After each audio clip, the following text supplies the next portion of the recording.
Legend says Egypt never produced such beauty. Her very name means the perfect one. Her face adorned temples throughout the land. Yet she vanished from history like a mirage. Now, a lone Egyptologist thinks she's made the greatest discovery since King Tut's tomb. In a secret chamber in the Valley of the Kings lie 3 ancient corpses. According to Dr. Joanne Fletcher, one may be none other than Egypt's lost queen, Nefertiti. Still can't believe this happened. In the hands of an international team of experts, the latest technology will reveal the mummy's secrets and forensically reconstruct what may be the face of Nefertiti.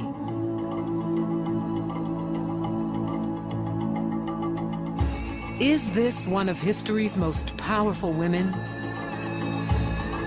That's incredible. To find out, Dr. Fletcher embarks on a journey through time, back more than 3,000 years, to rewrite history. She uncovers the story of a living god. A tragic tale of power, love, betrayal, and perhaps even murder.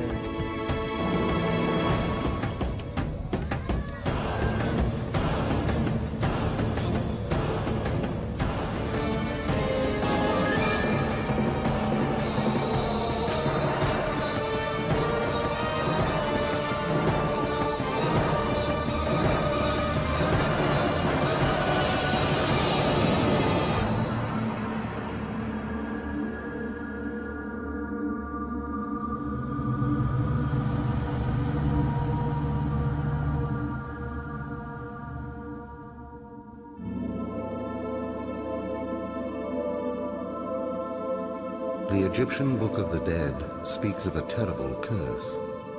If a mummy is mutilated, the gods cannot recognize it. It cannot enter the afterlife and is trapped between the world of the living and the world of the dead. A mummy like this has lain forgotten in the Valley of the Kings for 3,000 years. Who is it, and why was it cursed?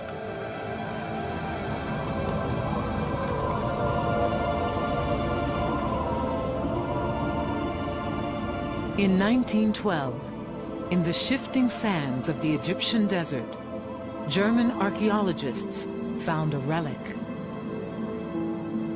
A bust of a forgotten queen. This astonishing find is now an icon of beauty the world over. Yet her life remains a mystery. The name Nefertiti is repeatedly translated as the beautiful one has come. In many ways, she sort of set herself up as the perfect royal figure, and there's so much more to this woman than beauty. Nefertiti is one of the most extraordinary female characters in the history of ancient Egypt. There are a number of important queens, but amongst all of them, Nefertiti really does stand out as something quite special. It's said Nefertiti's power was unsurpassed. Raised in a harem, she married a pharaoh, bore 6 children, and helped lead a revolution that changed Egypt forever. She and her husband led an exodus from the ancient capital and built a dazzling city in the heart of the desert.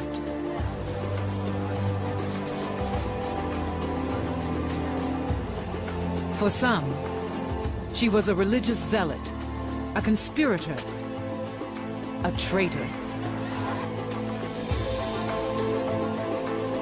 Others saw a heroine who made the ultimate sacrifice to save her country.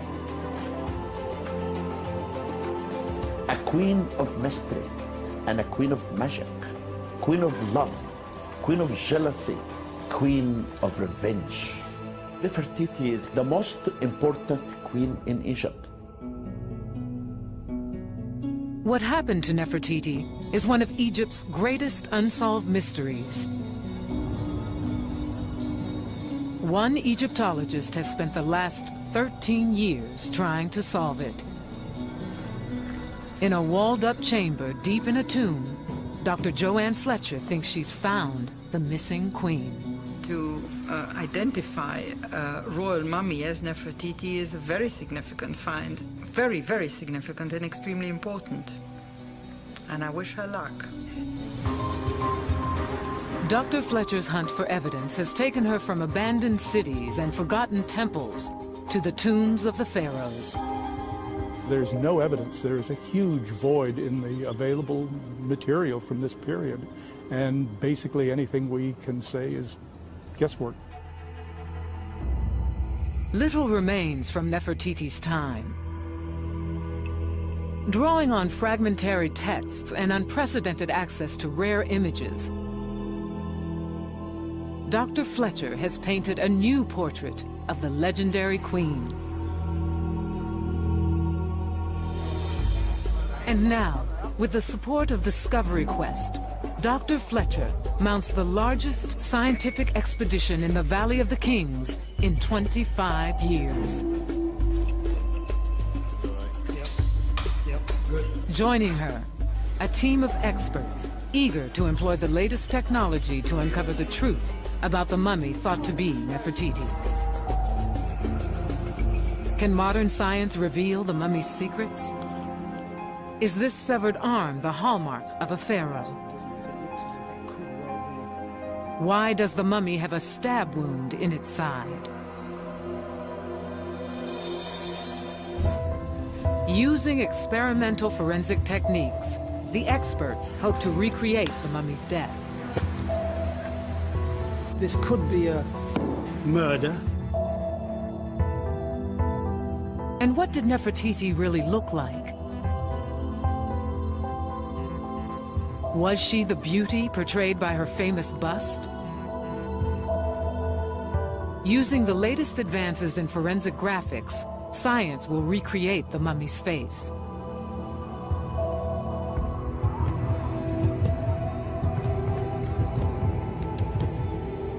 But where does the mummy's story start?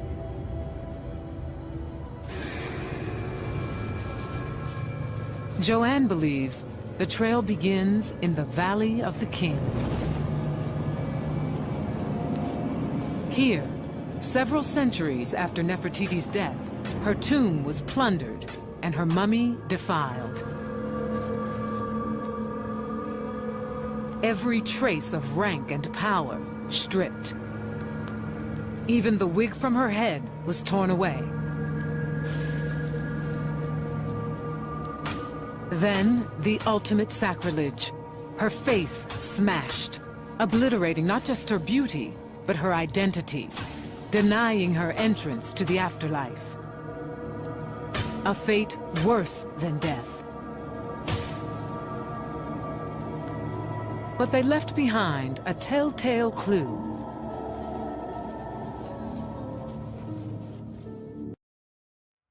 A clue overlooked by everyone, except Dr. Joanne Fletcher.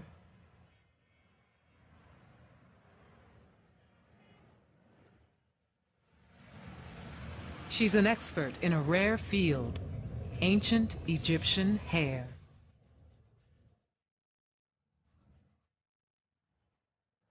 "13 years ago, buried among the treasures of the Cairo Museum, Joanne noticed an ancient wig.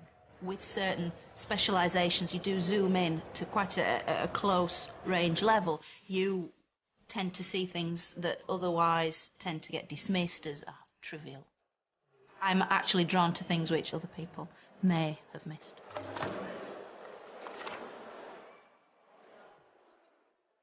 A wig is like a fingerprint, leading to the time it was made and who it was made for.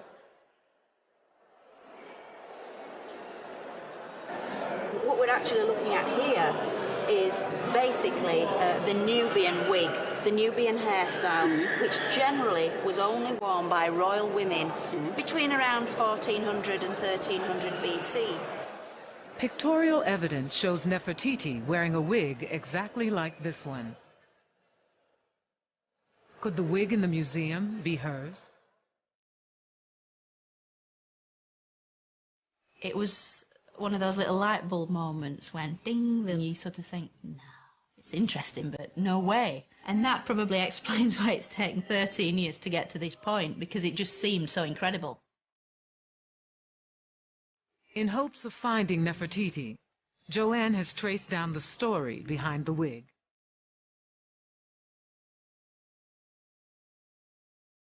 In 1898, a Frenchman named Victor Loret began excavating a tomb sealed for thousands of years.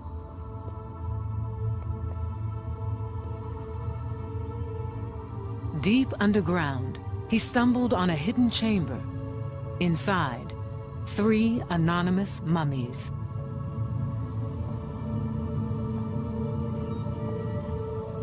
One seemed mutilated. Beside it, Loret found a wig.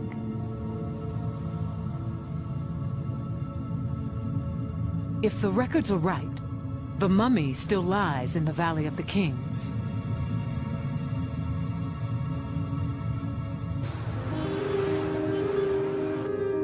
A century after Victor Loret, Joanne heads for the tomb.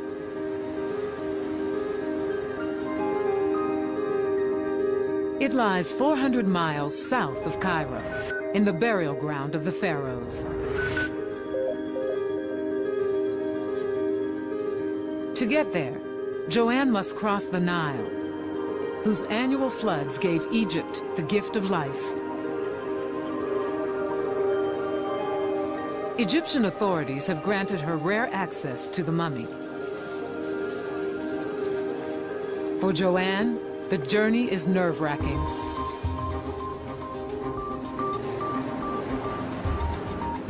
Oh, I've never felt like this in my life. It's almost fear, anticipation, excitement, tremendous excitement. She passes the Colossi of Memnon, a landmark Nefertiti herself often passed. So close, just over those hills, into the Valley of the Kings itself. It's the stuff of action-adventure stories, really. It's the moment Joanne's been waiting 13 years for. She's about to set eyes on the mummy she believes is Queen Nefertiti.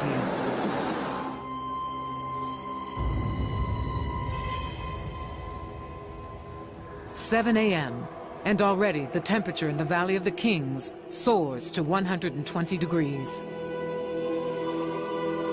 For 5 centuries, almost all Egypt's kings were buried here. The valley is honeycombed with tombs. Could Joanne be about to make one of the greatest discoveries since the tomb of King Tut?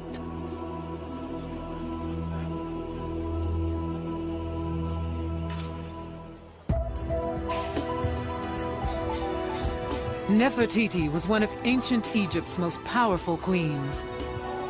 Said to be a woman of dazzling beauty, she vanished from history 3,000 years ago. After 13 years of painstaking research, Egyptologist Dr. Joanne Fletcher believes she's finally found her in the Valley of the Kings. This is it, Valley of the Kings. It's just so weird. I mean, been coming here for more than 20 years, and today it feels like no other day I've ever been here at all. Joanne is entering a tomb called KV35.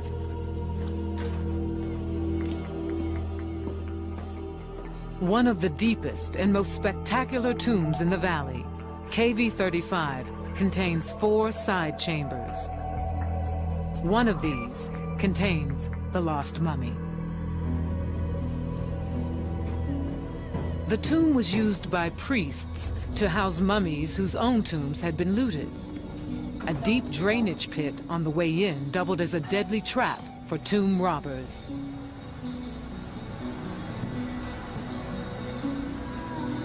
One chamber was walled up. Do the remains of Nefertiti lie inside? The wall. The burial chamber. Unreal. It remains sealed, save for a small breach to periodically check the contents within. So exciting. Joanne is waiting for Dr. Zahi Hawass, Egypt's leading mummy hunter. Mummies captured our hearts. They have secret and magic. If you say the word mummy, it turns the eyes of every child and every man, because mummies has magic. Hi, Dr. Hawass. No. Dr. Hawass's official sanction is essential, and the tomb can't be opened without his say-so.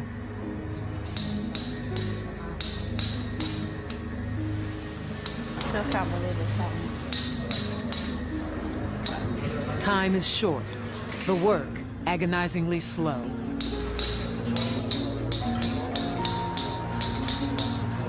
The temperature passes 100 degrees Fahrenheit. The humidity, 90%.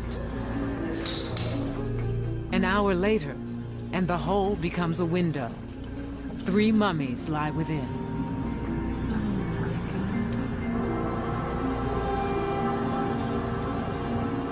And there they all are. Unbelievable. Thank you.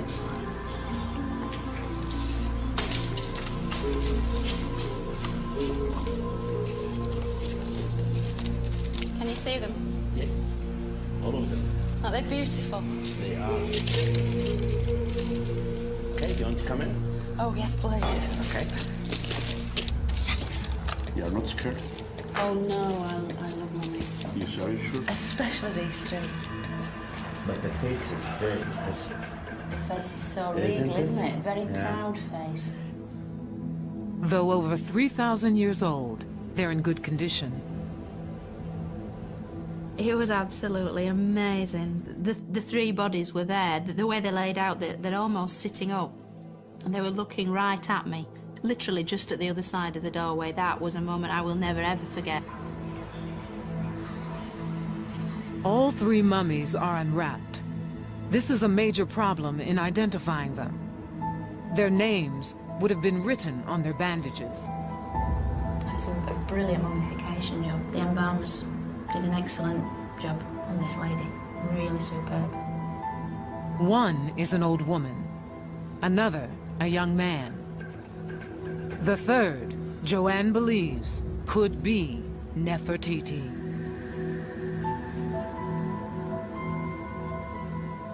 To guard her theory, Joanne has spent the last 13 years referring to the mummy as Lady X. She hasn't even told Dr. Hawass who she thinks the mummy is. The 3 mummies here still making mystery, and still making people wonder why they were left here. No one could identify them. Some people tried. Then everyone has a theory about them. Can Joanne find enough evidence to prove her own theory? After inspecting the mummies, Dr. Hawass leaves Joanne to continue her investigation.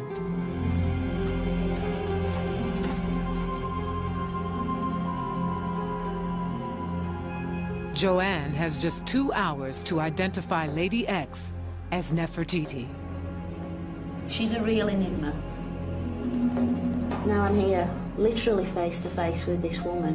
It is so reminiscent of a very famous piece of sculpture. I mean, purely from a visual point of view, it is a striking similarity. The long neck is a clue. So is the band mark around the head. Beneath her high crown, Nefertiti's head was shaved, a precaution against lice, disease, and the Egyptian heat.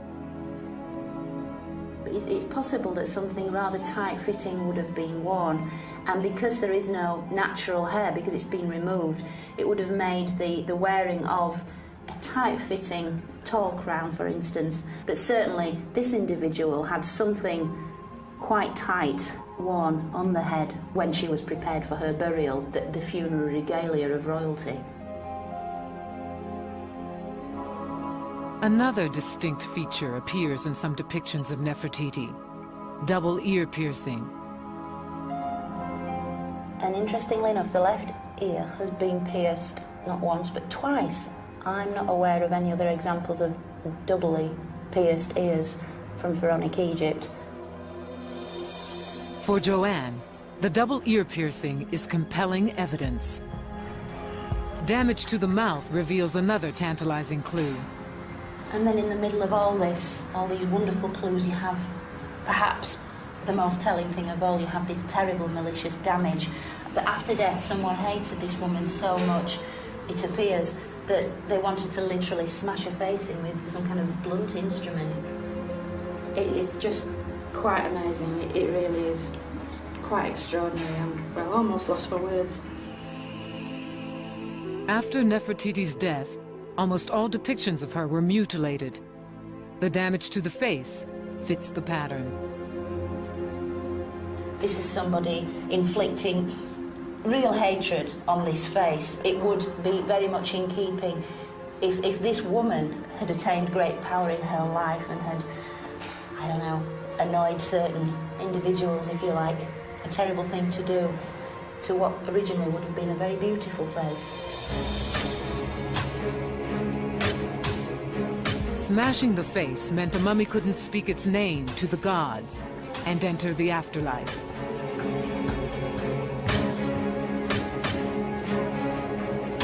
Why would anyone commit such sacrilege?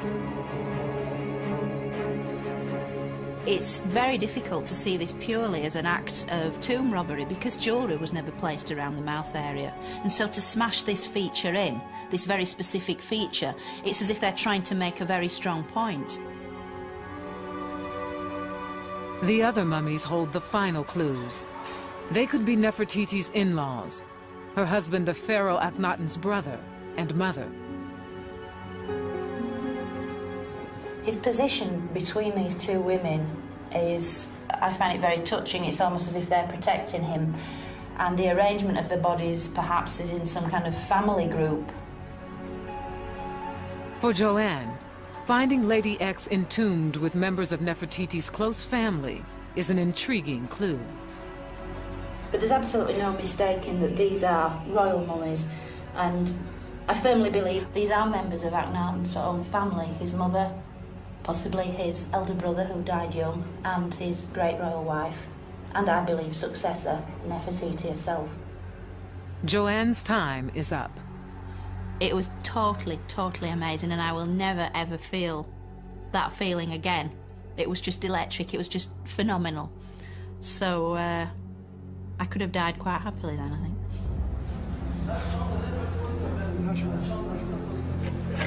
The mummies are walled up again.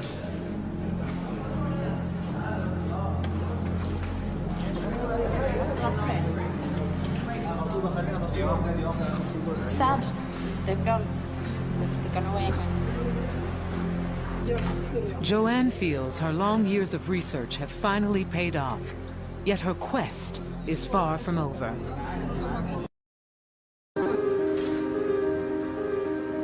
To prove her theory to the world, she must examine the mummy again, this time with the latest technology. But the last team to be granted permission to perform scientific tests on mummies in the Valley of the Kings did so more than a quarter of a century ago. While she waits for permission, Joanne embarks on an archaeological odyssey in search of the hidden story of Nefertiti's life.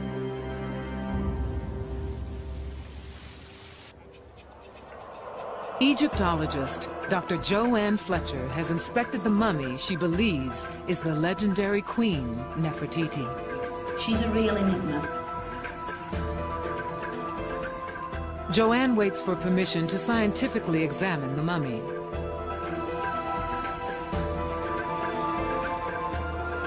For now, she picks up the archaeological trail in hopes it leads back to the tomb. Her quest begins on the west bank of the Nile, in the ruins of Malkata.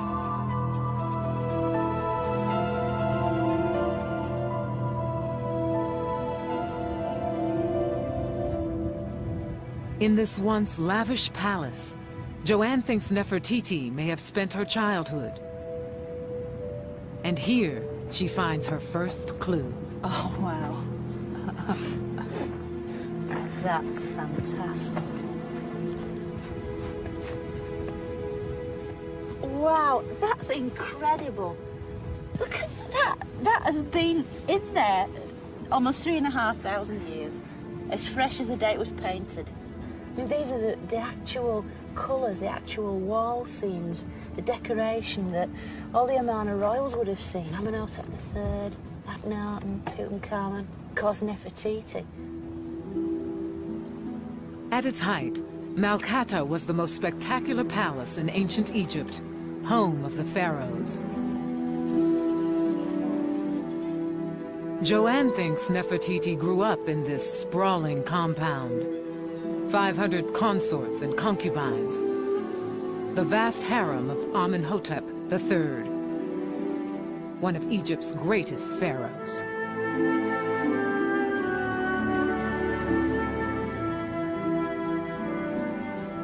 Perhaps his chief wife, the formidable Queen Tiye, plucked from this harem a bride for her son. She would have no doubt had a lot of influence in her son's choice of wife. And I don't think she'd have just selected anybody. It's quite possible that Nefertiti was sort of hand-picked and sort of groomed for this role.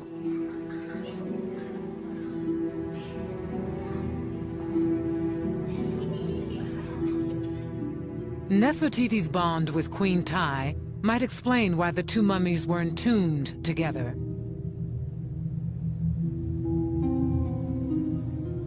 The teenage youth between them, thought to be Queen Tiye's eldest son, Thutmoses, plays a crucial role in Nefertiti's childhood.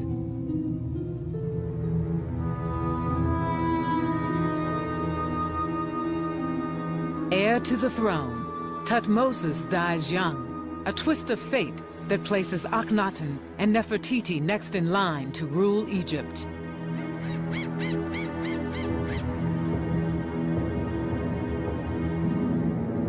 But from the day they're crowned, tension is growing with the high priests, guardians of Egypt's most important god.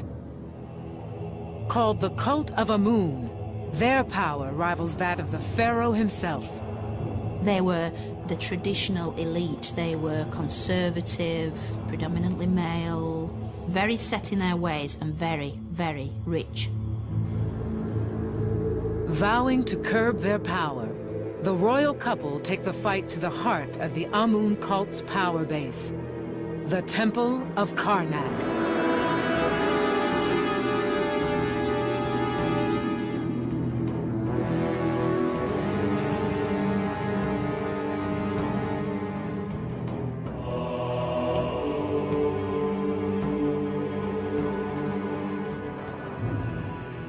Built in the ancient capital of Thebes, Karnak was probably the most spectacular temple complex the world has known.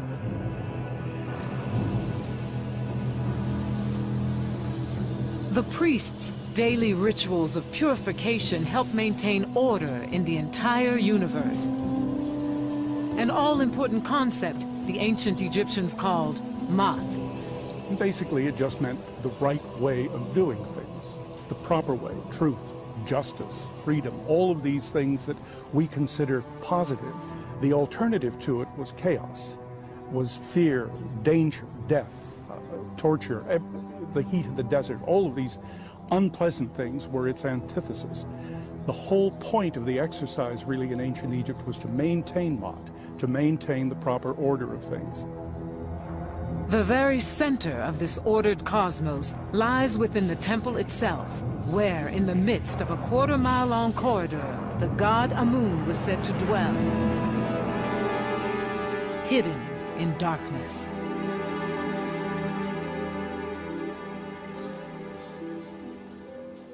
Joanne has come to Karnak to uncover evidence of a conflict that would tear Egypt apart. A clash of ideas in which Nefertiti herself would play a leading role. Karnak was built up over generations. By time-honored custom, each pharaoh was expected to dedicate yet more temples to Amun. Akhenaten and his wife broke with tradition and plunged Karnak into chaos. In search of clues, Joanne climbs a secret passage once used by priests. It leads to the top of a pylon, a traditional gate tower. It's really, really narrow. And then I can hear the noise of bats. This must have been where the priests of Amun came to get to the very top of the temple, where they have their observatories, and they could chart the stars, the course of the planets, and work out when exactly to celebrate the sacred rituals that were so important for the running of the country.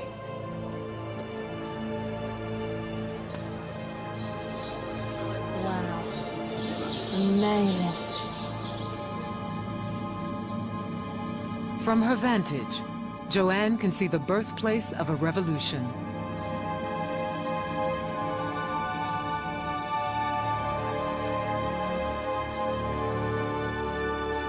In the distance, 4 gigantic temples once stood.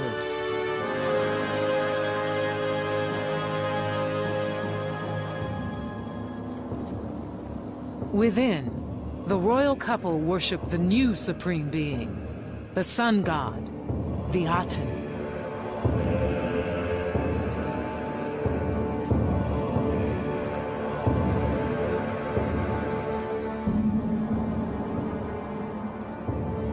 Appointing themselves the Aten's high priest and priestess, the king and queen vowed to wrest power from the priests of Amun.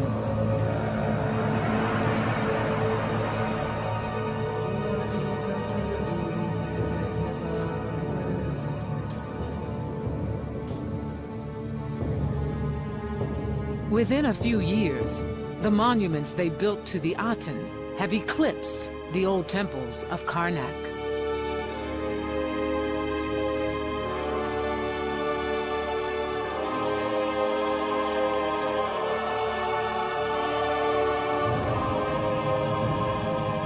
To the Amun priests, whose gods and rituals are shrouded in darkness, the Aten temples are sacrilege.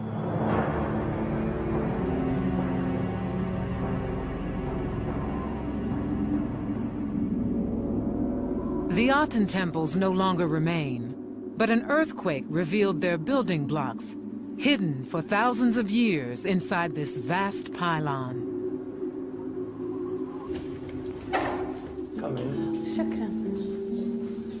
Searching for clues to Nefertiti's role in the new sun religion, Joanne gets special permission to view the rarely seen blocks. Wow, this is amazing. Absolutely amazing.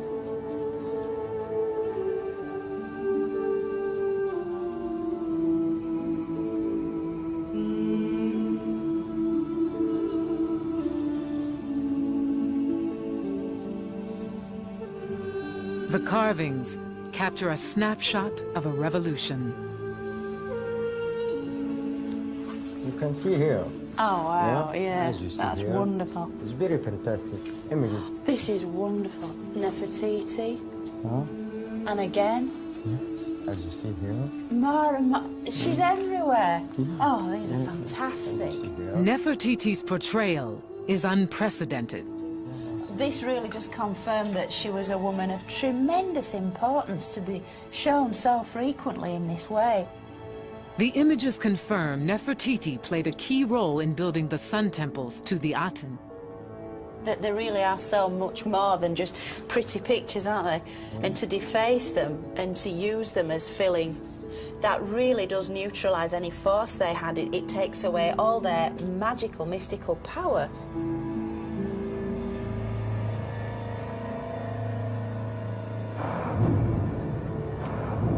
Garbed in his ceremonial wig, the High Priest of Amun saw the Sun Temples as blasphemy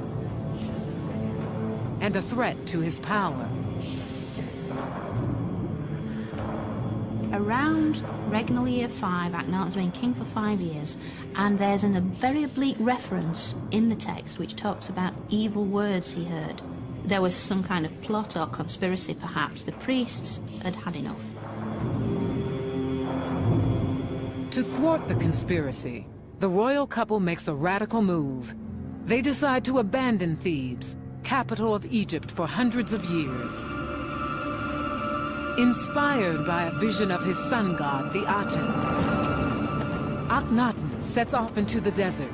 He seeks a place to build a new capital, a haven far from his enemies, and a base for launching a revolution. A revolution that led to Nefertiti becoming the most powerful woman in the world.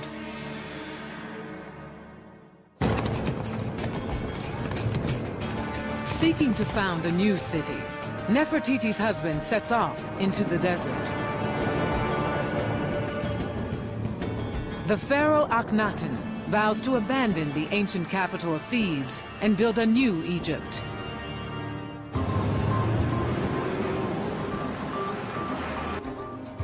On her quest to recreate Nefertiti's life, Egyptologist Dr. Joanne Fletcher heads for the spot Akhenaten chose.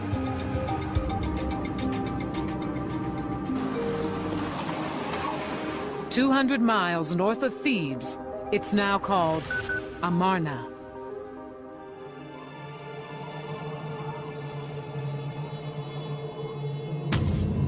Akhenaten picked one of the most remote and inhospitable regions in all Egypt. He actually announces that he decided to found the city in this spot because the Aten, his father, led him to it.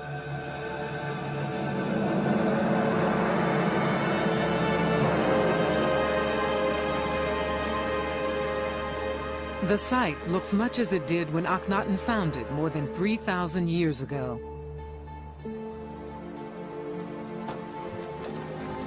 Joanne can even see the distinctive cliffs that Akhenaten interpreted as an omen that he had found the right place.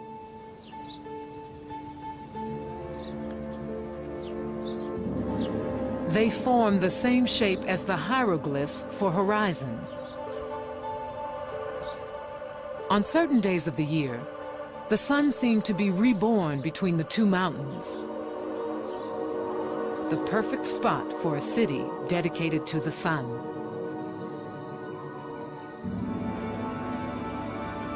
With Nefertiti, Akhenaten began planning a city like no other in Egypt's history. A city designed to venerate the sun, even in the layout of roads and the placement of temples.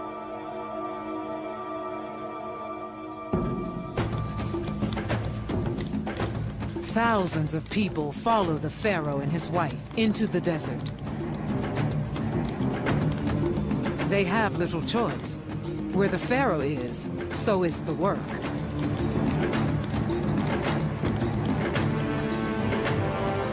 Masons and craftsmen come to build the new city.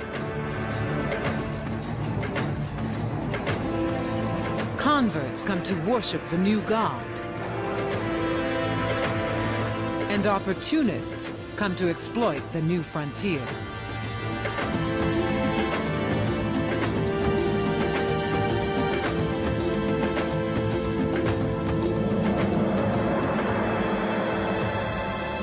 As Amarna nears completion, the king and queen journey from Thebes to their new home.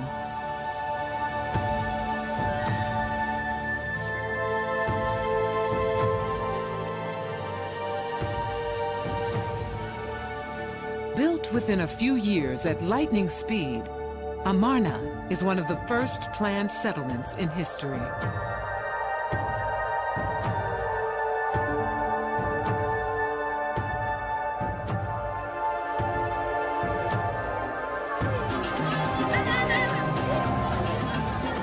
The royal couple arrives to the acclaim of their subjects, soon to number 50,000. As a sign of the new times, they seem to adopt an informality never before displayed by royalty.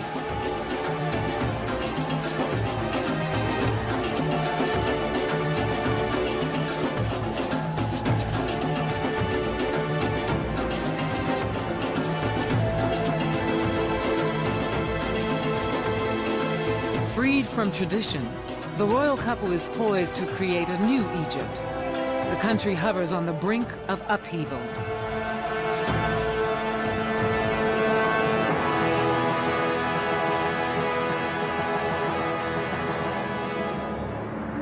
They'd taken away the traditional gods by year 5, and they'd simply replaced the gods with themselves. The only way, effectively, to reach the art and to reach the gods was through the royal family. You had to worship them, and they would in turn pass on your best wishes to the art.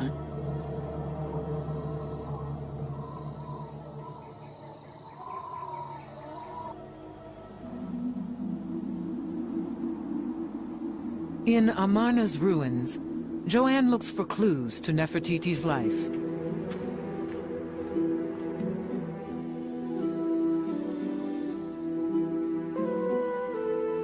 Ancient art depicts a happy family playing with their daughters.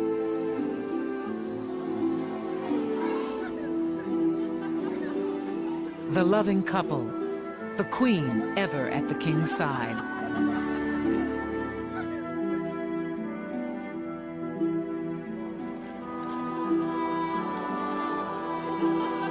The art style itself is more natural than ever before.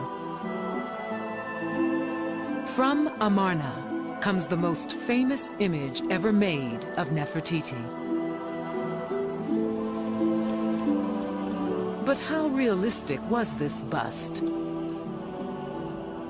Joanne is seeking the woman behind the image. In a nobleman's tomb beneath the ruined city, she scrutinizes paintings for clues to Nefertiti's life.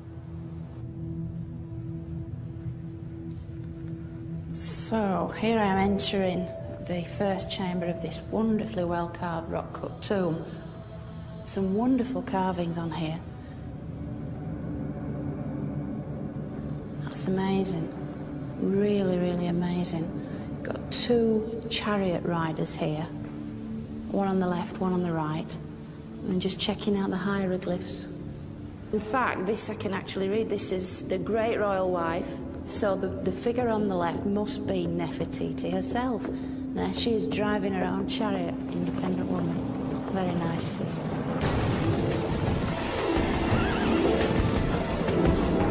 A scene that would have incensed Egypt's old order.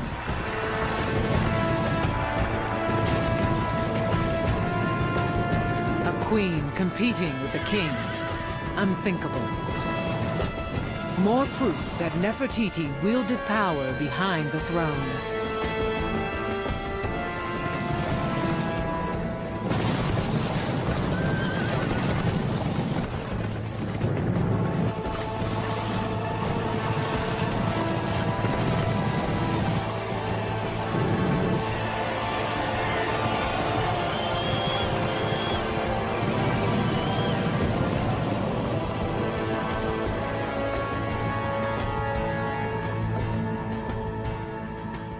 Unlike most queens in ancient Egypt, she played a very significant role in the court, and indeed she and her husband are frequently shown and described as equals.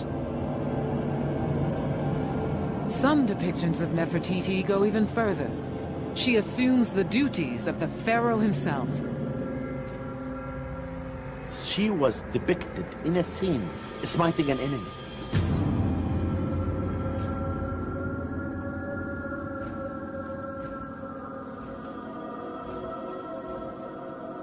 Only kingship can smite enemies. not queenship at all. This is a requirement of a king. Dr. Fletcher believes Nefertiti paid a terrible price for her independence. The clues lie in these pictures. What's this coming right along? Registers of running men. It looks as if they're soldiers almost. They're actually holding a whole array of weapons, axes, spears, shields, bows and arrows. I've never seen this before, a royal couple surrounded by so many military men. Gives it a very, very kind of sinister air, in fact. Did the royal art hide unpleasant truths? And we know that they had a very high military presence there to keep them safe, to keep people in maybe as much as to keep people out. But because the king seems to have been relatively unpopular at home, to say the least, he needed that high military presence. So all this idea of close, warm family unit is really a cynical exercise in one's own personal and public image. Amarna was built on dreams and propaganda. But the one enemy the guards couldn't keep out was truth. Reality was about to come crashing in for Nefertiti.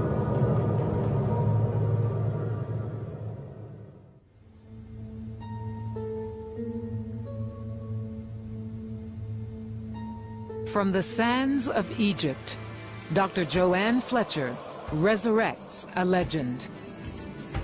She believes she's found Nefertiti's mummy, hidden in a sealed chamber in the Valley of the Kings.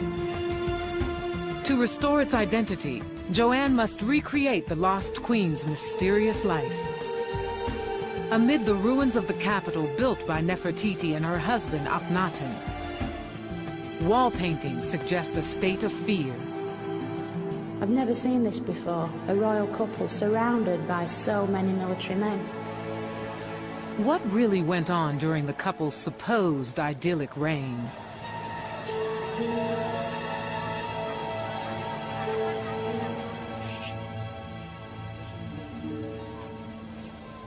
Though portrayed as a utopia, Amarna is designed for a darker purpose.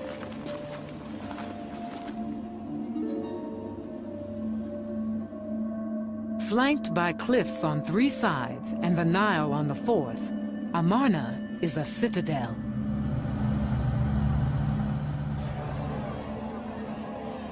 From this bastion, the royal couple unleash a revolution. First target, the priests of Amun.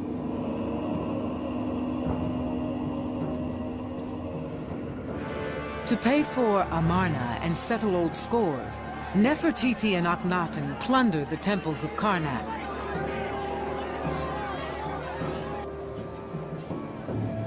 Thousands of priests are thrown out of office.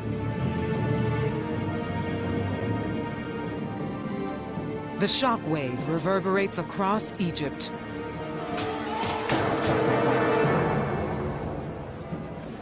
The traditional heart of each community was the temple. These were now closed down. There was mass unemployment, and yet it just wasn't done to openly criticise the king. What began as a utopia turns into a reign of terror. The old gods are brutally swept aside by the new cult of the Aten.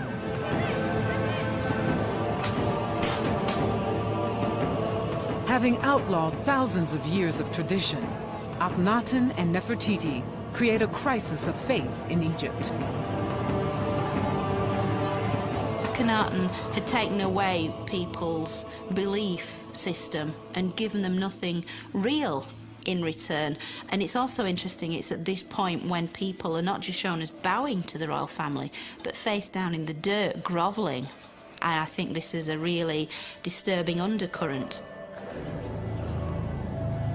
Egypt lurches into economic crisis and massive social disorder.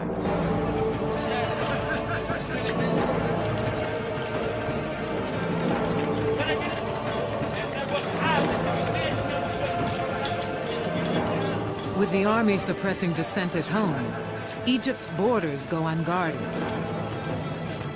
Tablets found in the sands, addressed to Akhenaten, reveal a country sliding toward catastrophe.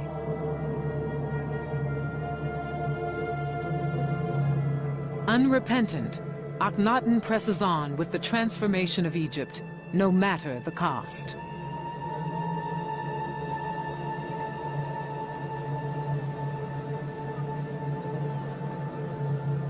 We can only imagine what Nefertiti must have thought, because she was ever the pragmatist. I don't think Akhenaten would even have noticed or cared. He was such a terrible politician. But Nefertiti, for her, alarm bells must have rung.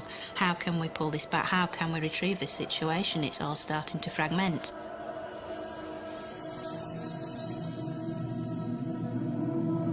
Nefertiti, though, faces a crisis of her own, a rival threatening her position in the royal household. Nefertiti bore Akhenaten 6 daughters, but a minor wife named Kia gives him what he really wants, a son, the future king, Tutankhamun.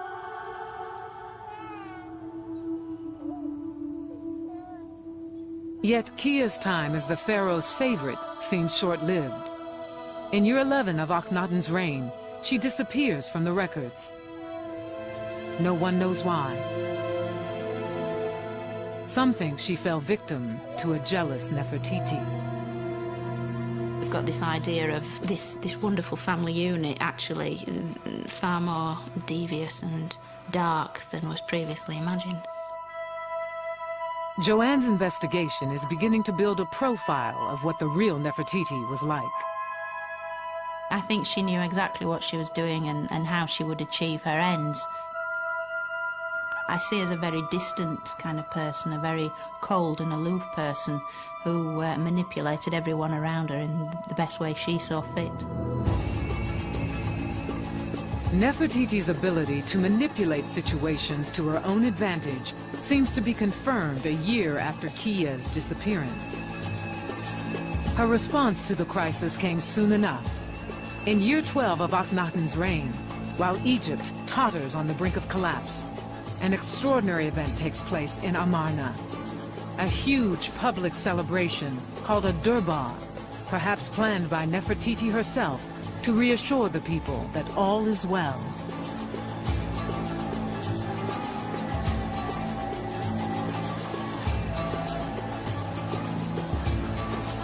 The sight that greets the guests is unprecedented. Nefertiti sits at her husband's side, not as a mere queen, but co-regent, his equal. She is now the most powerful woman on Earth.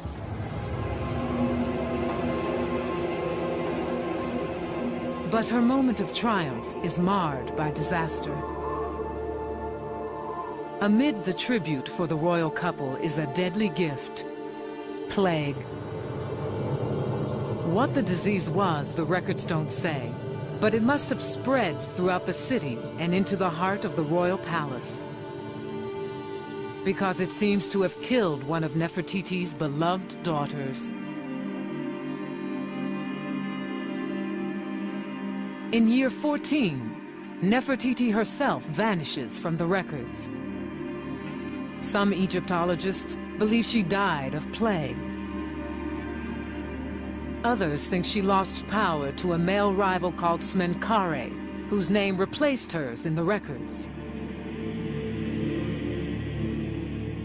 This mysterious figure became Akhenaten's co-regent and succeeded him as Egypt's next pharaoh.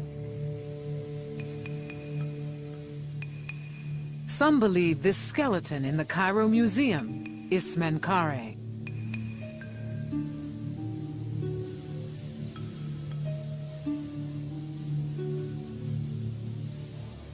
But many Egyptologists now believe Smenkhare was another name for Nefertiti, a theory Joanne hopes to confirm.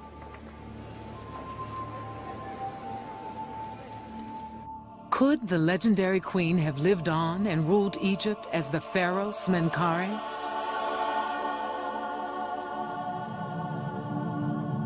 To prove the theory, Joanne must find evidence that the mummy in KV-35 is actually a female pharaoh. After 6 months of waiting, she at last has the chance to prove it. The Egyptian authorities have given her permission to re-enter the tomb.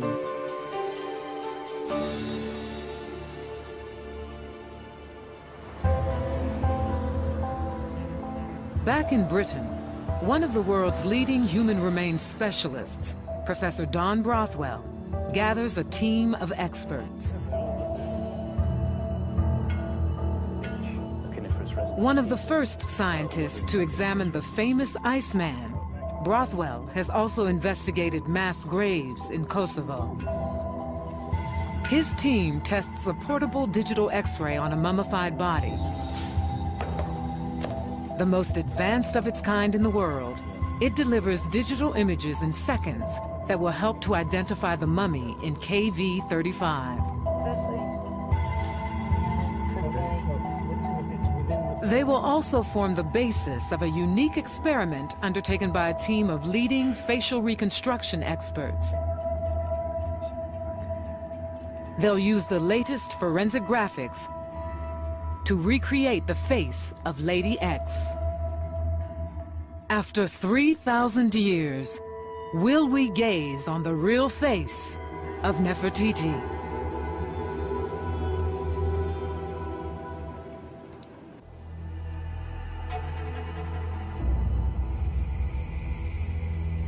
Egyptologist Dr. Joanne Fletcher has returned to the Valley of the Kings. 6 months ago, Joanne found what could be the mummy of Nefertiti.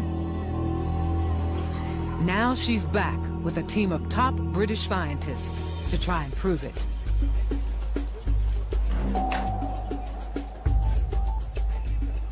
Not for a quarter of a century has a scientific expedition of this size been allowed in the world's most famous graveyard.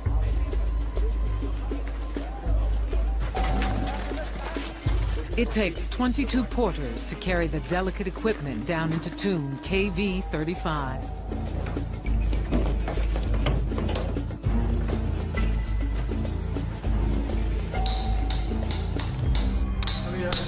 Once again, the wall comes down.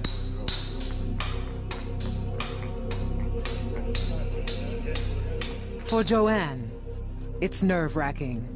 Will the tests help prove the mummy is Nefertiti, or prove her wrong? Joanne knows she'll have to overcome long-established views held by other experts. I think we have several problems with the available data. The difficulty even of determining conclusively that this is the mummy of a female is a problem. She looks like a young lady in the age of 15. Could the mummy be the wrong age and sex? It's a question for the scientists. To prevent bias, they are operating blind, unaware of Joanne's theory about the mummy's identity. Wow, so yeah, I can see them there. Who wants to come and have a look? Absolutely fantastic. Oh yes, but the bodies are in very good preservation, in very good condition too, Yeah. you see. Dusty, but nevertheless. Carefully, the team begins unpacking their precious equipment. Forbidden to perform invasive DNA tests, they rely on the latest X-ray technology. We're aiming at 55 and 12. The digital imaging equipment will yield X-rays in seconds.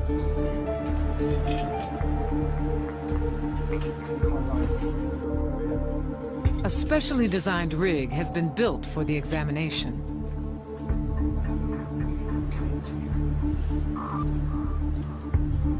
It's tense work. One tiny slip could shatter the brittle mummies. To see whether, in fact, if it's straining anything, of course. Carefully, radiographer Andrea Bates begins the digital scans. 1.6. It's very new technology. This is using electronics to get a digital image, same way as digital cameras can get an instant picture. It goes straight into the computer and it can be post-processed, it can be moved around much more easily, and it's much more flexible for the viewer than conventional X-ray film. In the heat and humidity, the equipment seems to be holding up. X-rays. Yes, that's perfect. Yeah, fine. The X-rays quickly answer one question: the mummy's gender. It's female. In terms of its skeletal morphology, it's fairly gracile, and I think without any doubt it's female.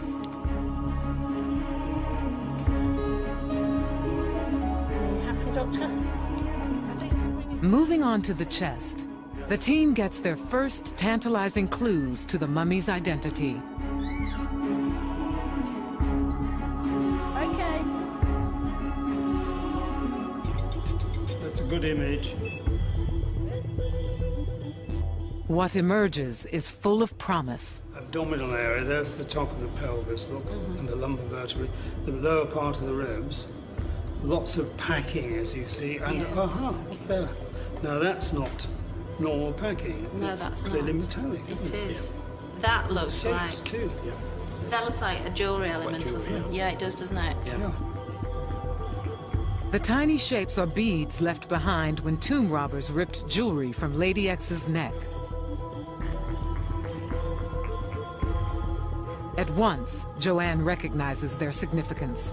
Can we zoom in on that again? Because that looks like a little amulet, an ancient Egyptian amulet that they used in jewellery, a sort of a Nefer shape. And these things would be worn in profusion all around the neck.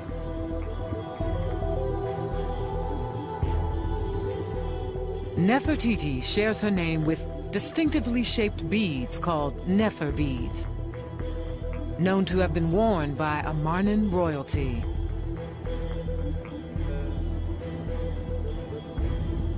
It's almost a centimetre long. So we've got a royal mummy, quite possibly, almost, well, definitely, with this profusion of sort of little jewellery elements in amongst the wrappings and in amongst the mummification materials. So this is a really, really high status individual. The team has discovered a vital clue to the mummy's identity. Next, they begin scanning the mummy's head and spine. I think we start with that. Okay. Yeah, good detail of the skull and the teeth. Is this the skull of ancient Egypt's most beautiful woman? These images may hold the answer. Detail is beautiful, isn't it? Yeah, it is. From them, scientists will attempt to forensically reconstruct Lady X's face. The X-rays also show she still has her brain, a telling clue for mummy chemist Dr. Stephen Buckley. Traditionally, the brain was removed during mummification, but Nefertiti's immediate predecessors broke with custom and kept their brains intact. The X-rays provide Buckley another clue, signs of a distinctive embalming fluid. So interesting to me are these bits here, these sort of artifacts that are in with the tissue and What, the these wrappings. little That's right, white look sort of crystallised. blobs? Yeah, that's right. It shows up as a snowflake effect. The snowflake effect in the X-rays is very characteristic of the 18th dynasty, and that combined with the very fine quality of embalming and the brain remaining in situ confirmed the late 18th dynasty date for this mummy. Nefertiti came from the 18th dynasty, an encouraging coincidence.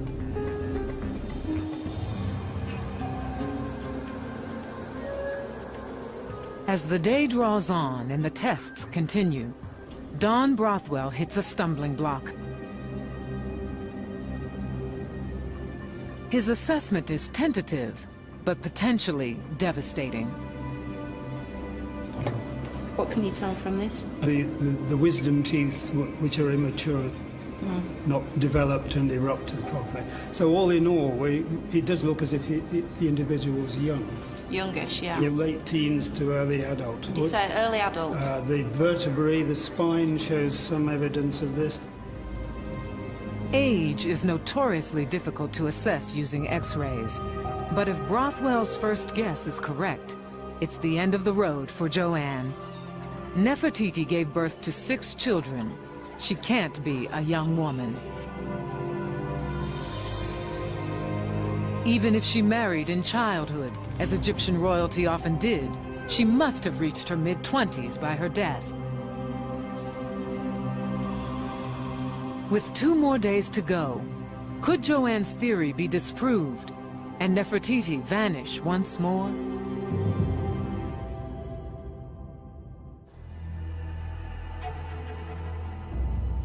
In the Valley of the Kings, the investigation in tomb KV-35 reaches the halfway mark. Okay, X-rays. Armed with forensic science, the team examines a mummy walled up in a hidden chamber for more than 3,000 years. Dr. Joanne Fletcher believes it's none other than the legendary Queen Nefertiti.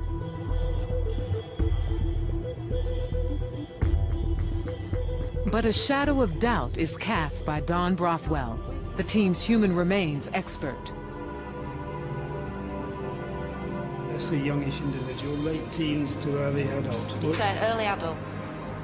If true, the mummy dubbed Lady X died too young to be Nefertiti. Joanne won't know for sure until the whole body is X-rayed. So, ready? You've got just the top of the iliac crest, so with a bit of luck, you could more or less get all of the pelvis in now. You ready? X-rays. After several nail-biting hours, a more encouraging picture slowly emerges. We're in the thoracic area. There's the top of the pelvis. So it's sort Here are of the lumbars. the And there's the middle lower of the part of the body, ribs. As the X-rays moved down the body and more details emerged, the radiographers decided that no, this is probably somebody considerably older than this. The long bones had fused, the detail around the pelvis area indicated somebody of greater maturity. So we were looking at someone aged at least 25, possibly as old as 30. The aging information is fairly good. I could narrow it a wee bit and suggest that maybe it's not quite up to 30, but I wouldn't want to say extend it to 35. So far, so good. A royal mummy about the right age. The whole thing was a total roller coaster. It was a man, it was a woman, it was a young girl, it was an older woman. It was very, very stressful. So let's start with an estimate of the a little bit. But there's another enigma. How did she die? I just noticed there is a small cut there. Yes, there is. You can see it from this angle really clearly. Yeah. What we thought was ragged damage. It's not, straight. is it? Yeah. And it follows on into that superficial Yeah, it does. mark there. That's So that interesting. is in fact a sharp blade. So it's a cut So it would have come down from what, this angle? from this angle. So behind, Bringing it down. from the left. Joanne assumed the damage to the face was caused centuries after the mummy's burial. Don disagrees. The big question is how dry the bodies were. In other words, whether it could have happened not so many months after mummification. Joanne begins a close examination of the body. She's joined by Dr. El Magani, a mummy conservationist from the Cairo Museum. They probe for more clues.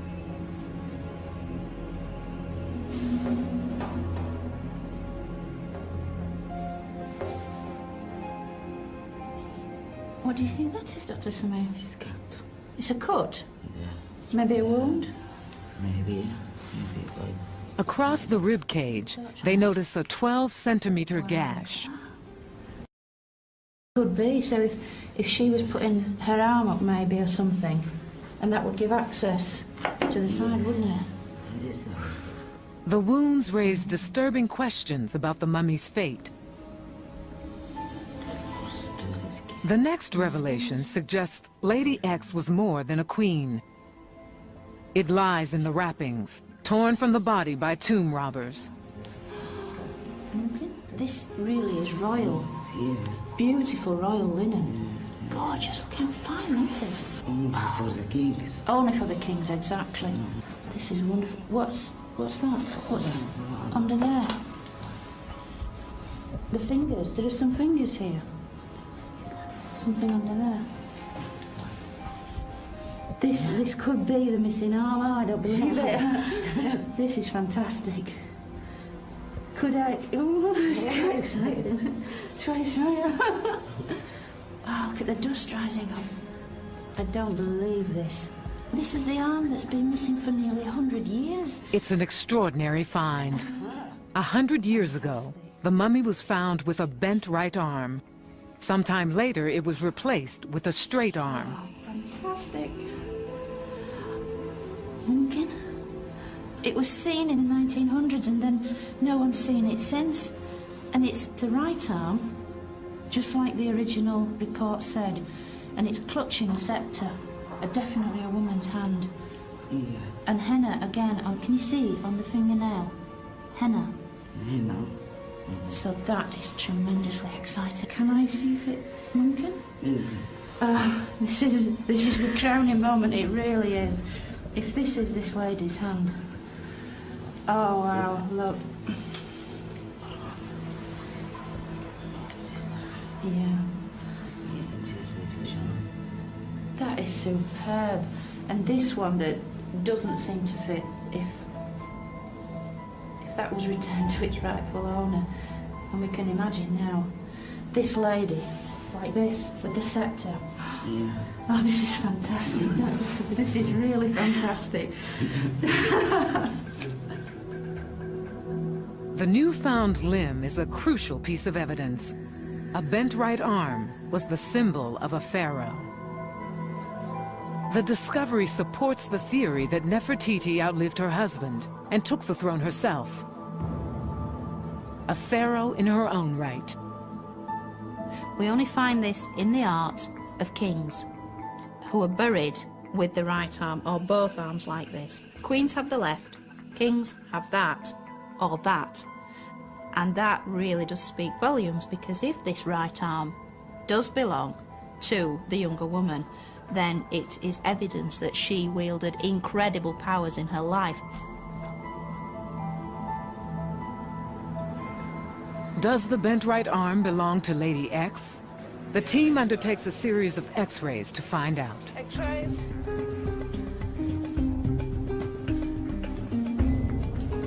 We can see the break there. It's a beautifully defined kind of break. I wonder whether isn't it? we'll have to do a careful comparison. Yeah. We'll have to Does do it a very correspond to careful the body? comparison of that. So it's not only a question of looking at bone density and so forth, but also the way that the arms, both arms, were mummified. And the question is whether they are similar to the left arm on the body. No one can say until the X-rays are meticulously analyzed. Confirmation must wait until the team returns to Britain. The expedition's time is up. Joanne may never again get this close to the mummy. I've established in my own mind certainly that this is a royal woman of the late 18th dynasty, potentially a female pharaoh. She's quite incredible, and I certainly think she could well be the great Queen Nefertiti. Science has solved some of the mysteries surrounding Lady X, but others persist. Were the terrible wounds to her face and body accidental or premeditated?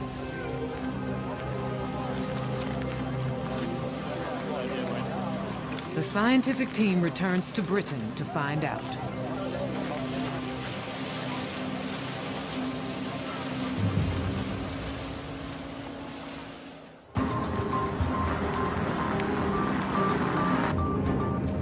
Joanne heads back to Amarna to solve another riddle: whether Nefertiti succeeded Akhenaten as the pharaoh Smenkhare.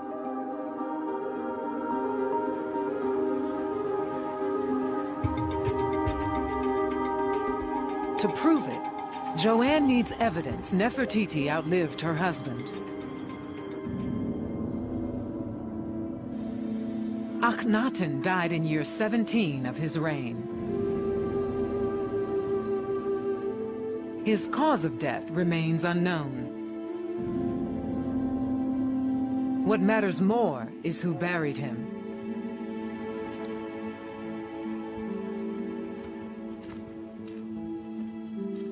His tomb lies 4 miles from Amarna, facing the rising sun.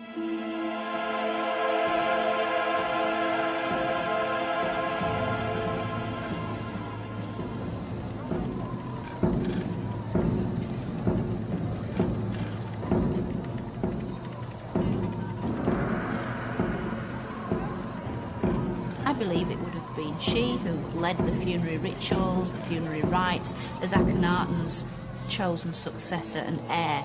Certainly, as his co-regent, she would have fulfilled the criteria. She would have been the proper choice.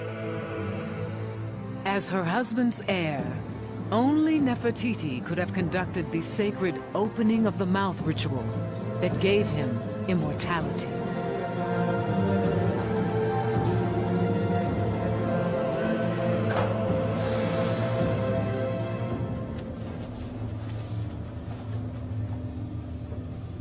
Wow, this is amazing.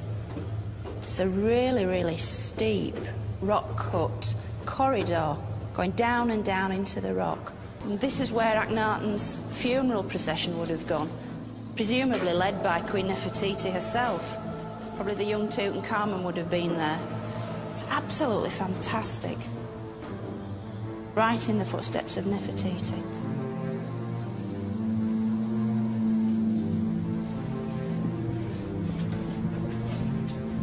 According to history, Nefertiti should already have been buried in this section of the tomb. Joanne finds evidence to the contrary.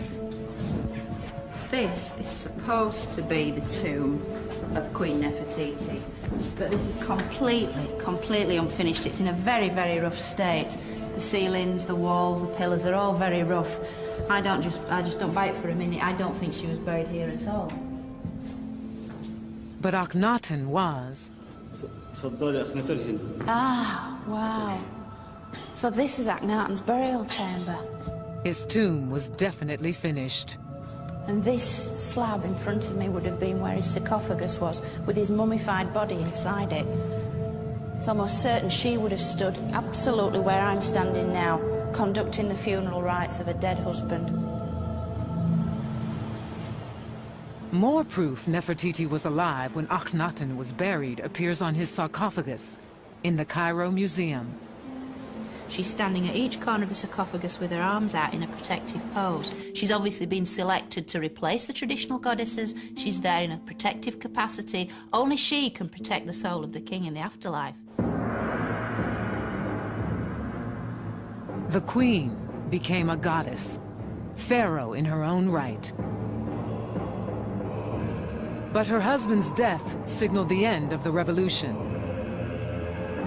The empire teetered on the verge of collapse. To save Egypt, Nefertiti would turn her back on everything she held dear, even her God.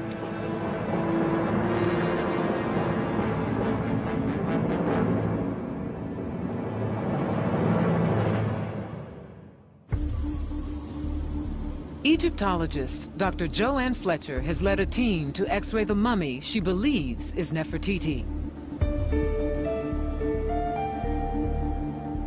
Now, the data will be used to recreate the mummy's face. A specialist unit based at Nottingham University, England, has been selected for the task. They're pioneers in computerized facial reconstruction, more used to working on unidentified murder victims than 3,000-year-old mummies. When we do any sort of forensic work, we always work as blind as we can. We work with the data we are given and nothing more, which may affect our judgment on that particular case. The first hurdle, turning X-rays into a three-dimensional computer model of the mummy's skull. It's time-consuming work, and requires mapping thousands of points.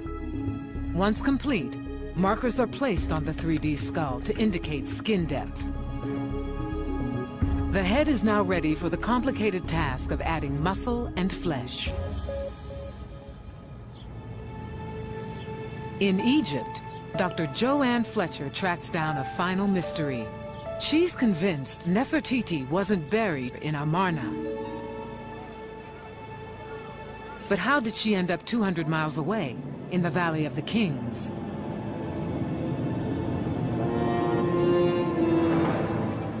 After her husband's death, Nefertiti inherits a kingdom in the process of complete breakdown.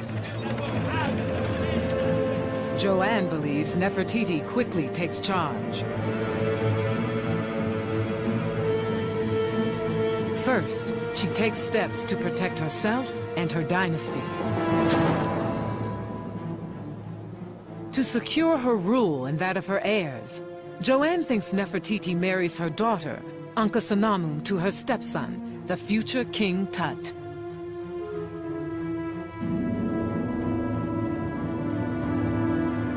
What happens next goes unrecorded, but Joanne believes she may have the answer.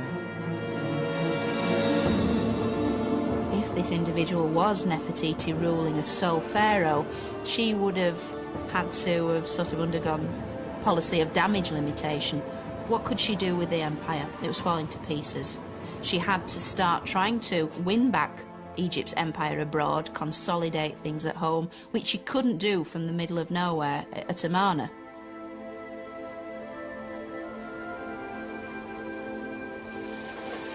Joanne thinks Nefertiti left Amarna and traveled to Thebes with her husband's body.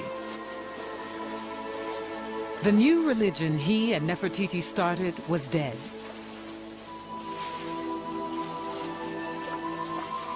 He would be reburied according to the old ways. A gesture to pacify her old enemies, the priests of Amun.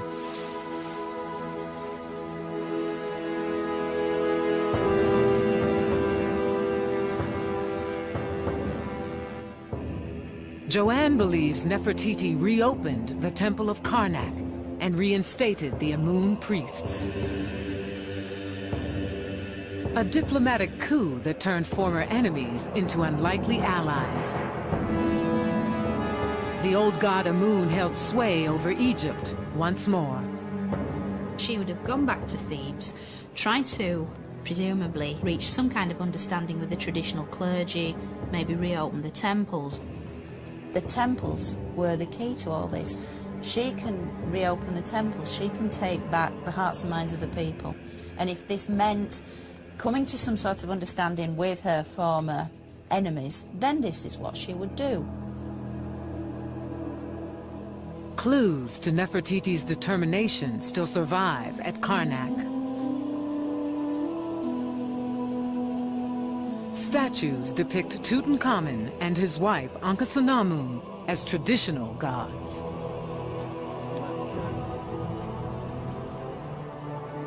Perhaps Nefertiti ordered them instructed in the old ways.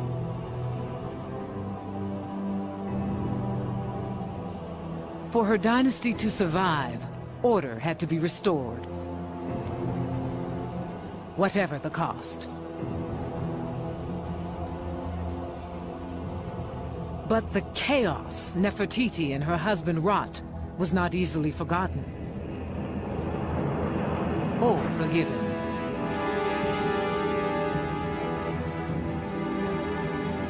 Joanne thinks Nefertiti reigned in Thebes until her death a year or so later.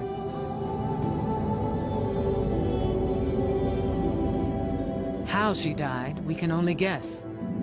Was it foul play? Could the Amun priests have murdered her? Was she in any way mysteriously bumped off by people with a vested interest in getting rid of all trace of the Amarna dynasty? We don't exactly know what happened to Nefertiti because all we have is a mention of a 3-year reign of Akhenaten's successor, but what happened then is, like so much else in the Amarna period, very much shrouded in mystery. A mystery that may be on the verge of being solved. Just notice there is a small cut there. Yes. During the examination in the tomb, the team made a dramatic discovery. It's straight. Signs of foul play. What do you think that is, Dr. Smith? It's a cut. The theory is tested by Professor Don Brothwell, the team's human remains expert. Just like a mummy, this is. Substituting pig carcasses for human bodies, he tries to simulate the damage to Lady X. He begins by duplicating the wounds on a fresh pig, whose flesh is similar to a human's. Well, that's not penetrated as deep as the axe, by any means. Brothwell repeats the test on a vacuum-dried pig. To the back. Almost all moisture has been removed from the body, a process that imitates mummification. Certainly did. Brothwell replicates the wounds, carefully noting the differences. There are some impressive differences. What is absolutely certain is that the cut into her chest is only seen in the fresh pig, whereas in the case of the dried pig, in fact, we couldn't get a knife to penetrate through at all. So that argues very strongly that the body was fairly fresh. On the snout area, in the fresh pig, both the machete and the axe produce injuries which are far more similar, I think, to the injury we have on the young woman mummy. This could be a murder. My guess is that these were received about the time of death or after death. In fact, she would not have survived. When the facial wound was delivered remains uncertain. But the wound to the ribs was almost certainly dealt before death. Certainly, Nefertiti and Akhenaten made plenty of enemies in their life. Certainly they whipped up enough hatred amongst the traditionalists of Egypt to have warranted a sticky end, shall we say. As to whether it's evidence for murder, I really wouldn't like to say, because again, it is such speculation. I think all we can say is it's very interesting. Whether Nefertiti was murdered, we may never know. But if Lady X is Nefertiti, someone went to a lot of trouble to erase her identity. Joanne believes they even ripped off the bent arm, symbol of her power as pharaoh. But is she right? Chemist Dr. Stephen Buckley has pieced together the puzzle. After analyzing the straight right arm placed beside Lady X's body, he concludes it's not hers. But it clearly doesn't fit. It's too long, about 2 centimeters too long. Also, the use of the embalming materials is quite different compared to the left arm on Lady X that is still attached to the body.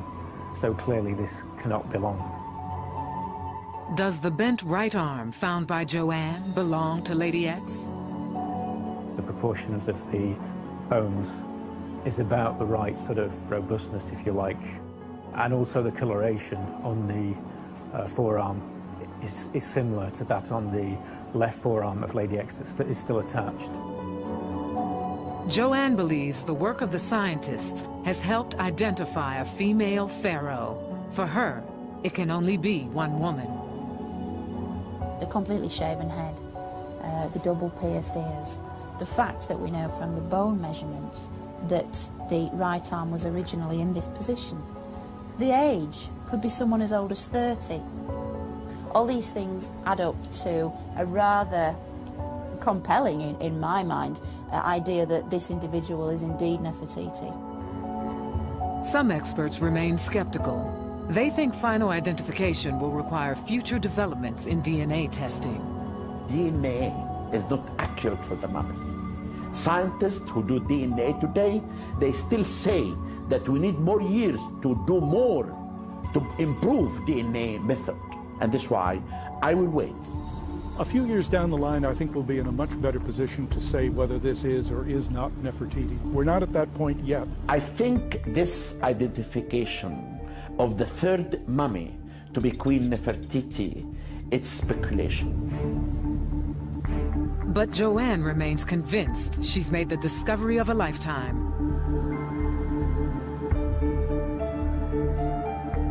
And with her team, assembled the best case now possible. All we're putting together is a body of evidence that is very, very strong. Nothing more, nothing less. And we stand by that because we say this could well be Nefertiti herself. Her quest to identify the lost mummy nears an end. The final clue has yet to be examined. One that could convince skeptics Lady X is Nefertiti. Her reconstructed face. Will the mummy look like the famous bust of Nefertiti?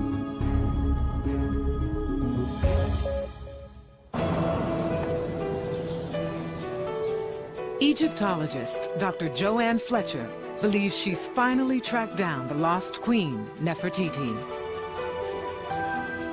Armed with X-rays of the mummy known as Lady X, a team of computer specialists recreates her face. On a 3D model of her skull, they graft muscle and flesh. The technique has major advantages over old-fashioned clay reconstruction. If I did a facial reconstruction in clay from a skull, and then a little later I did another one, I'd get a slightly different face. But with a computer, if we have the same skull and the same data, we get the same face. Once complete, the face is handed to a graphic artist for the finishing touches.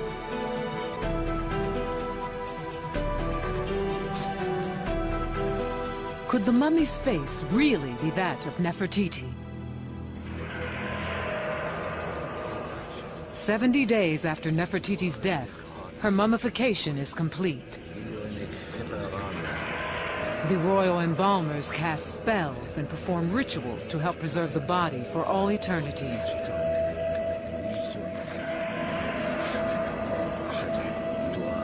She's now ready to meet her God. She led an extraordinary life. Child bride, queen, living goddess and pharaoh, heretic. A revolutionary who tried to transform Egypt and failed, plunging her country into a maelstrom that may have led to her death.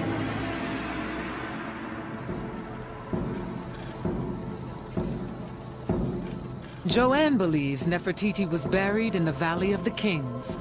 Her funeral procession led by her stepson, King Tut, and her daughter, Akhsenamun, the new heirs to her throne.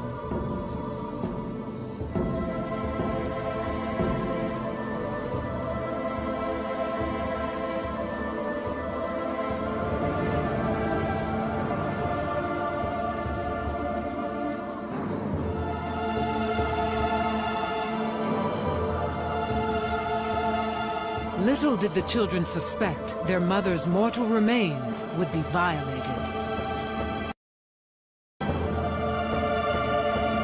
The unforgiving priests of Amun, the men Nefertiti and her husband tried to destroy, exacted a terrible retribution.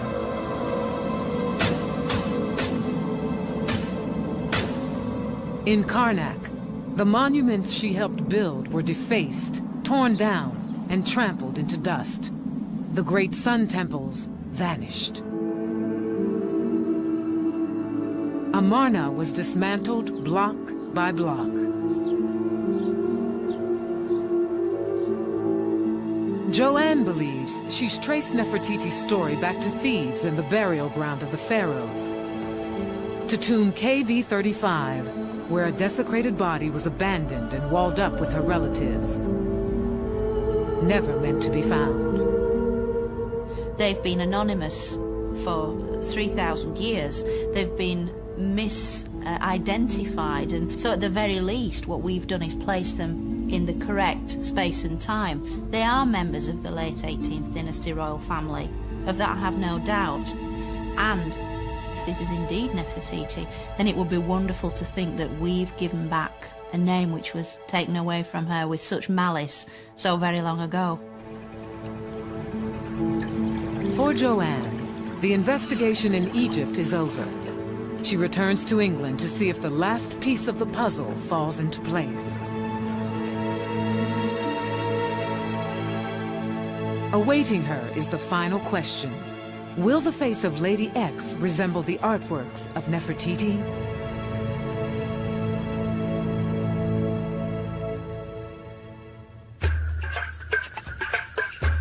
The reconstructed face is almost complete. A computer graphic artist adds features believed to be close to those of the ancient Egyptians. What will the finished face look like?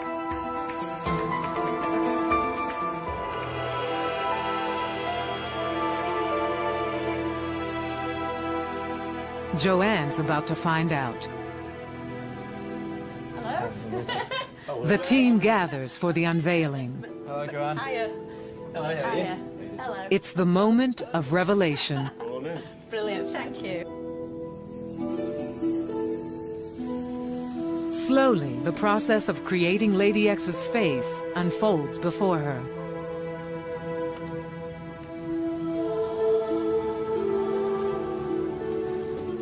That's incredible. That's absolutely incredible. Oh, it's amazing. She looks such a kind of charismatic figure, very strong, very capable, but perfect. Such a beautiful face. Next, Nefertiti's characteristic crown and earrings are added. Will life imitate art? And you can really see what it is the art's trying to put across. Because if this is indeed the face of Nefertiti, then it encapsulates so many of the features that you see in the art. Gazing upon what she believes to be Nefertiti is a deeply symbolic moment for Joanne. Yeah, that's amazing. The likeness is uncanny.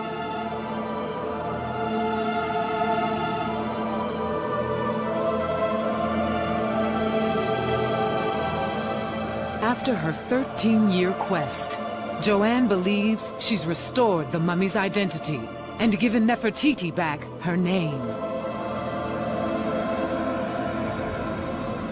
Having restored their potential identity, you're sort of giving them access back into the afterlife. You are restoring their name. To speak the name of the dead is to make them live again. That's what the ancients believed, and in some ways, that's what I believe too.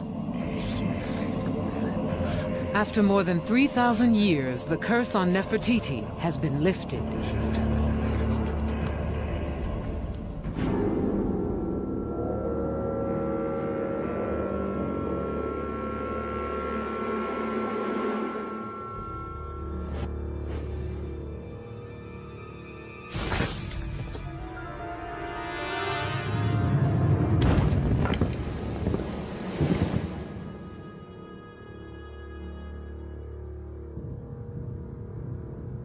The Egyptian Book of the Dead describes the trials of a lost soul.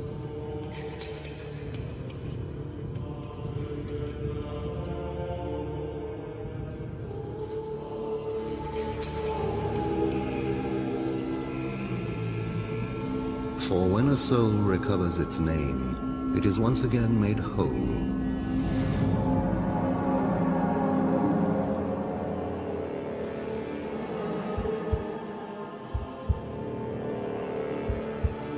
It can speak to the gods and be restored to its rightful place in the afterlife.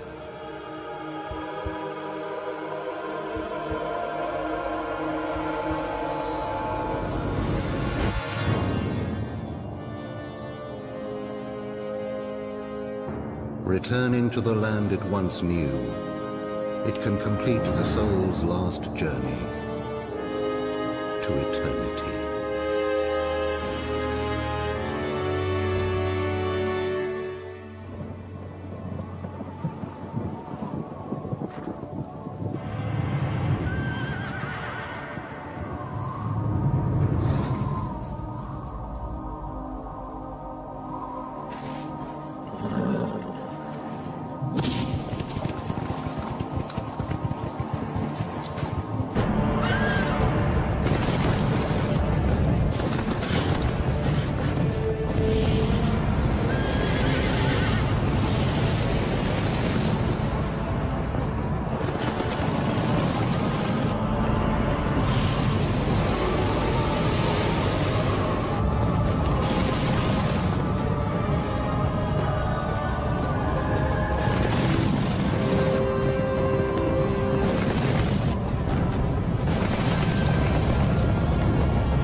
Hail to you, O gods, for now I know my name. Whatever evil speech I made, whatever evil deed I did, let the Aten himself rise up to defend me.